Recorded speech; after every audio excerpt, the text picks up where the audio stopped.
Assalamualaikum. Alhamdulillahilladzi tathimmu syulihat. Ashhadu an la ilaha illallah wahdahu la syarika lah wa ashhadu anna Muhammadan abduhu wa rasuluh. Allahumma sholli ala Muhammadin wa ala alihi wa sahbihi ajma'in. Amma ba'du. Wargi Caang TV. Sejenak mari kita mendengarkan kisah perjuangan dan keteladanan para tabi'in rahimahumullah. Penulis Dr. Abdurrahman Ra'fat Al-Basyah. Pertama, Atho bin Abi Rabbah rahimahullah. Lahir tahun 27 Hijriah dan wafat tahun 114 Hijriah atau tahun 647 sampai 732 Masehi. Saya tidak melihat orang yang mengharap wajah Allah dengan ilmunya, kecuali 3 orang, yakni Atho, Thawus, dan Mujahid. Salamah bin Kuhail. Kita sekarang memasuki 10 hari terakhir bulan Zulhijjah, tahun 97 Hijriah. Saat itu rumah tua, Ka'bah, telah disesaki oleh tamu-tamu Allah dari segala penjuru. Para pejalan kaki dan para pengendara, tua dan muda, laki-laki dan perempuan, berkulit hitam dan putih, orang Arab dan non-Arab, tokoh dan rakyat jelata. Mereka semua telah datang menghadap Raja Manusia dengan khusyuk, seraya bertalbiyah dan mengharapkan pahala Allah. Tersebutlah Sulaiman bin Abdul Malik, salah seorang khalifah terbesar Bani Umayyah, seorang khalifah kaum muslimin, dan salah seorang raja paling agung yang pernah bertahta di muka bumi, sedang bertawaf di sekeliling Ka'bah dengan kepala terbuka dan bertelanjang kaki. Dia hanya mengenakan kain sarung dan selendang. Kondisinya kala itu sama seperti saudara-saudaranya seagama yang menjadi rakyat jelata. Sementara di belakangnya ada 2 orang putranya. Keduanya adalah anak muda yang keceriaan wajahnya bagaikan bulan purnama, sementara semerbak mewangi dan kilauannya ibarat bunga yang sedang mekar. Begitu khalifah menyelesaikan tawafnya, beliau menengok ke arah salah seorang pengawalnya sembari berkata, "Di mana orang yang kalian maksud?" Sambil menunjuk ke pojok barat Masjidil Haram, orang itu menjawab, "Dia di sana sedang sholat." Lalu khalifah dengan diikuti kedua putranya menuju tempat yang ditunjuk oleh pengawal tersebut. Para pengawal pribadinya ingin mengikuti khalifah guna melebarkan jalan baginya dan melindunginya dari suasana berdesak-desakan. Akan tetapi khalifah melarang mereka melakukan hal itu sembari berkata, "Para raja dan rakyat jelata sama kedudukannya di tempat ini. Tidak seorang pun yang lebih mulia dari orang lain, kecuali berdasarkan penerimaan terhadap amalnya dan ketakwaan. Boleh jadi ada orang yang kusut dan lusuh berdebu datang kepada Allah. Lalu Allah menerima ibadahnya, dan pada saat yang sama, para raja tidak diterima olehnya. Kemudian khalifah berjalan menuju orang tersebut, namun dia mendapatinya masih melaksanakan sholat dengan khusyuk di dalam ruku dan sujudnya. Sementara orang-orang duduk di belakang di sebelah kanan dan kirinya. Lalu khalifah duduk di barisan paling belakang dari majelis tersebut dan mendudukkan kedua anaknya di situ. Mulailah 2 anak muda Quraisy ini mengamati laki-laki yang dituju oleh ayah mereka, Khalifah Sulaiman, dan duduk bersama orang-orang awam lainnya, menunggunya hingga selesai dari sholatnya. Ternyata orang itu adalah seorang tua yang berasal dari Habasyah, berkulit hitam, berambut keriting, lebat dan pesek hidungnya. Jika dia duduk, tampak bagaikan gagak hitam. Ketika orang itu telah selesai dari sholatnya, dia menoleh ke arah di mana khalifah berada. Lalu Sulaiman bin Abdul Malik, sang khalifah, memberi salam dan orang itu membalasnya. Saat itulah khalifah menyongsongnya dan bertanya tentang manasik haji, dari satu hal ke hal lainnya, dan orang itu menjawab setiap pertanyaan dengan jawaban yang tuntas dan memerincinya, sehingga tidak memberikan kesempatan lagi bagi si penanya untuk bertanya lagi, dan dia juga menyandarkan setiap perkataan yang diucapkannya kepada sabda Rasulullah Shallallahu Alaihi Wasallam. Setelah khalifah selesai mengajukan pertanyaannya, beliau mengucapkan, "Mudah-mudahan Allah membalas Anda dengan kebaikan." Dan beliau berkata kepada kedua putranya, "Berdirilah." Keduanya berdiri, lalu mereka bertiga berlalu menuju tempat sa'i. Ketika mereka bertiga di pertengahan jalan menuju tempat sa'i, antara Syofa dan Marwa, kedua anak muda itu mendengar ada orang-orang yang berseru, "Wahai kaum muslimin, siapapun tidak boleh memberi fatwa kepada orang-orang di tempat ini, kecuali Atho bin Abi Rabbah. Dan jika dia tidak ada, maka Abdullah bin Abi Najih." Maka salah satu dari kedua anak muda itu menoleh kepada ayahnya seraya berkata, "Bagaimana mungkin pegawai Amirul Mukminin bisa menyuruh orang-orang supaya tidak meminta fatwa kepada siapapun selain kepada Atho bin Abi Rabbah dan sahabatnya? Lalu kita telah datang meminta fatwa kepada orang ini, seorang yang tidak peduli terhadap kehadiran khalifah dan tidak memberikan penghormatan yang layak terhadap khalifah. Maka Sulaiman berkata kepada putranya, orang yang telah kamu lihat, wahai anakku, dan yang kamu lihat kita tunduk di depannya, itulah Atha bin Abi Rabbah, pemilik fatwa di Masjidil Haram dan pewaris Abdullah bin Abbas radhiyallahu anhuma di dalam kedudukan yang besar ini. Kemudian khalifah melanjutkan perkataannya, wahai anakku, belajarlah ilmu, karena dengan ilmu, orang rendah akan menjadi mulia, orang yang malas akan menjadi pintar, dan budak akan melebihi derajat raja. Perkataan Sulaiman bin Abdul Malik kepada putranya tentang masalah ilmu tidaklah berlebihan. Karena Atha bin Abi Rabbah pada masa kecilnya adalah hamba sahaya milik seorang perempuan penduduk Mekah. Akan tetapi Allah Subhanahu wa Ta'ala memuliakan budak Habasyah ini dengan meletakkan kedua kakinya semenjak kecil di jalan ilmu. Dia membagi waktunya menjadi 3 bagian. 1 bagian untuk majikan perempuannya, di mana dia mengabdi kepadanya dengan sebaik-baik pengabdian dan memberikan hak-haknya dengan sempurna. Dan 1 bagian dia jadikan untuk Tuhannya. Waktu ini dia gunakan untuk beribadah dengan sepenuh-penuhnya, sebaik-baiknya, dan seikhlas-ikhlasnya kepada Allah Subhanahu wa Ta'ala. Dan 1 bagian lagi dia jadikan untuk mencari ilmu. Dia banyak berguru kepada sahabat-sahabat Rasulullah Shallallahu Alaihi Wasallam yang masih hidup dan menyerap ilmu-ilmu mereka yang banyak dan murni. Dia berguru kepada Abu Hurairah, Abdullah bin Umar, Abdullah bin Abbas, Abdullah bin Az-Zubair, dan sahabat-sahabat mulia lainnya radhiyallahu anhum, sehingga hatinya dipenuhi ilmu, fikih, dan riwayat dari Rasulullah Shallallahu Alaihi Wasallam. Ketika majikan perempuannya melihat bahwa budaknya telah menjual jiwanya kepada Allah dan mewakafkan hidupnya untuk mencari ilmu, maka dia melepaskan haknya terhadap Atha, kemudian memerdekakannya sebagai bentuk taqarrub, mendekatkan diri kepada Allah Subhanahu wa Ta'ala. Mudah-mudahan Allah menjadikannya bermanfaat bagi Islam dan kaum muslimin. Semenjak hari itu, Atha bin Abi Rabbah menjadikan Baitul Haram sebagai tempat tinggalnya, sebagai rumahnya yang merupakan tempat dia berteduh, sebagai sekolah yang dia belajar di dalamnya, dan sebagai tempat solat yang dia bertaqarrub kepada Allah dengan penuh ketakwaan dan ketaatan. Hal ini membuat ahli sejarah berkata, Masjidil Haram menjadi tempat tinggal Atha bin Abi Rabbah kurang lebih 20 tahun. Atha bin Abi Rabbah, seorang tabi'in yang mulia ini, telah sampai kepada kedudukan yang sangat tinggi di dalam bidang ilmu, dan sampai kepada derajat yang tidak dicapai kecuali oleh beberapa orang semasanya. Telah diriwayatkan bahwa Abdullah bin Umar radhiyallahu anhuma sedang menuju Mekah untuk umrah. Lalu orang-orang menemuinya untuk bertanya dan meminta fatwa. Maka Abdullah berkata, sesungguhnya saya sangat heran kepada kalian, wahai penduduk Mekah, mengapa kalian mengerumuniku untuk menanyakan suatu permasalahan, sedangkan di tengah-tengah kalian sudah ada Atha bin Abi Rabbah. Atha bin Abi Rabbah telah sampai kepada derajat tinggi dalam agama dan ilmu dengan 2 sifat. Pertama, bahwa dia menjadikan dirinya sebagai pemimpin atas jiwanya.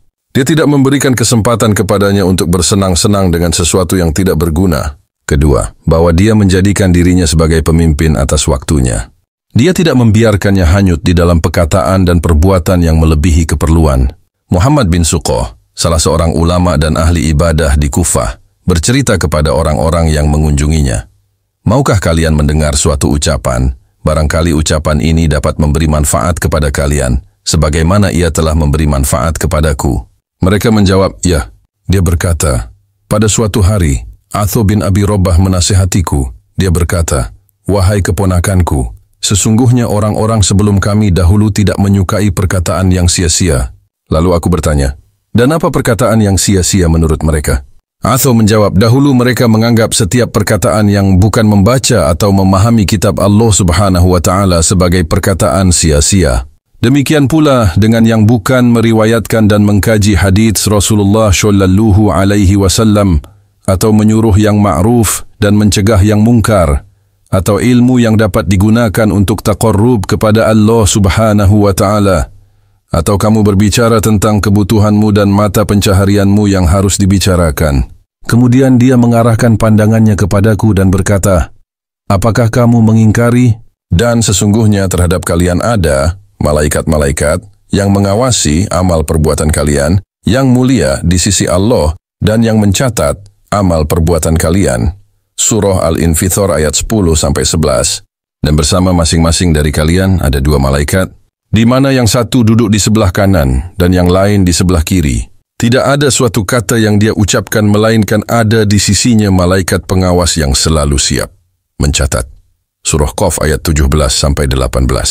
Kemudian dia berkata, apakah salah seorang di antara kita tidak malu jika buku catatannya yang dia penuhi di awal siangnya dibuka di depannya, lalu dia menemukannya apa yang tertulis di dalamnya, bukan urusan agamanya dan bukan urusan dunianya?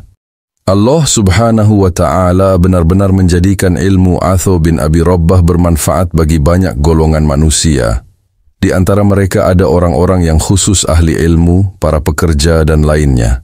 Imam Abu Hanifah An-Nu'man rahimahullah bercerita tentang dirinya. Dia berkata, aku telah berbuat kesalahan dalam 5 perkara dari manasik haji di Mekkah. Lalu tukang cukur mengajariku, yaitu ketika aku ingin mencukur rambutku supaya aku keluar dari ihram. Lalu sewaktu hendak dicukur, aku berkata, dengan bayaran berapa Anda mencukur rambutku? Maka tukang cukur itu menjawab, mudah-mudahan Allah memberi petunjuk kepada Anda. Ibadah tidak disyaratkan dengan bayaran, duduklah dan berilah aku kerelaan Anda.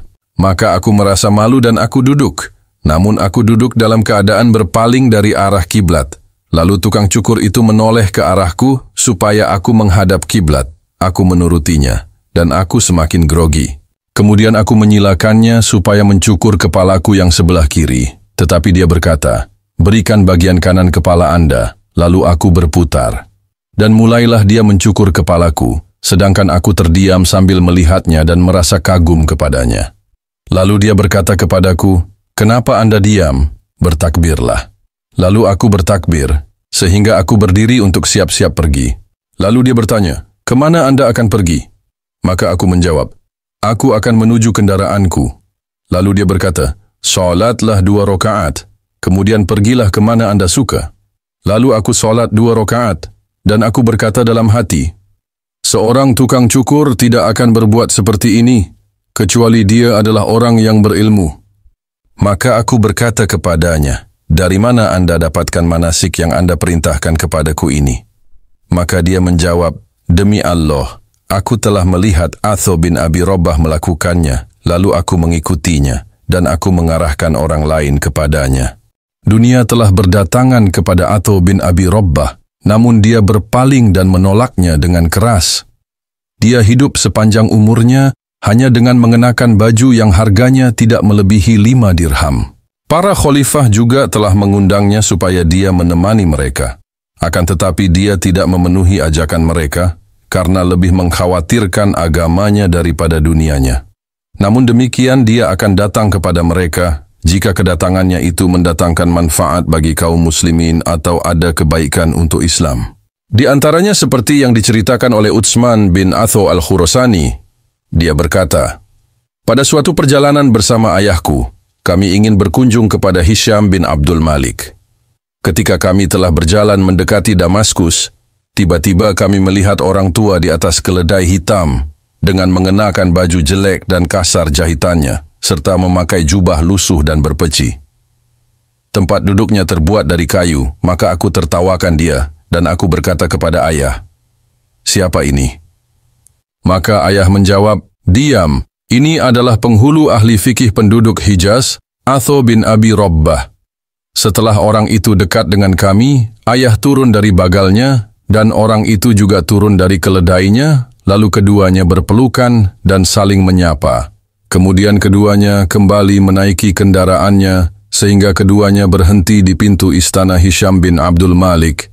Setelah keduanya duduk dengan tenang, mereka dipersilahkan masuk. Ketika ayah keluar, aku berkata kepadanya, ceritakanlah kepadaku tentang apa yang kalian berdua lakukan.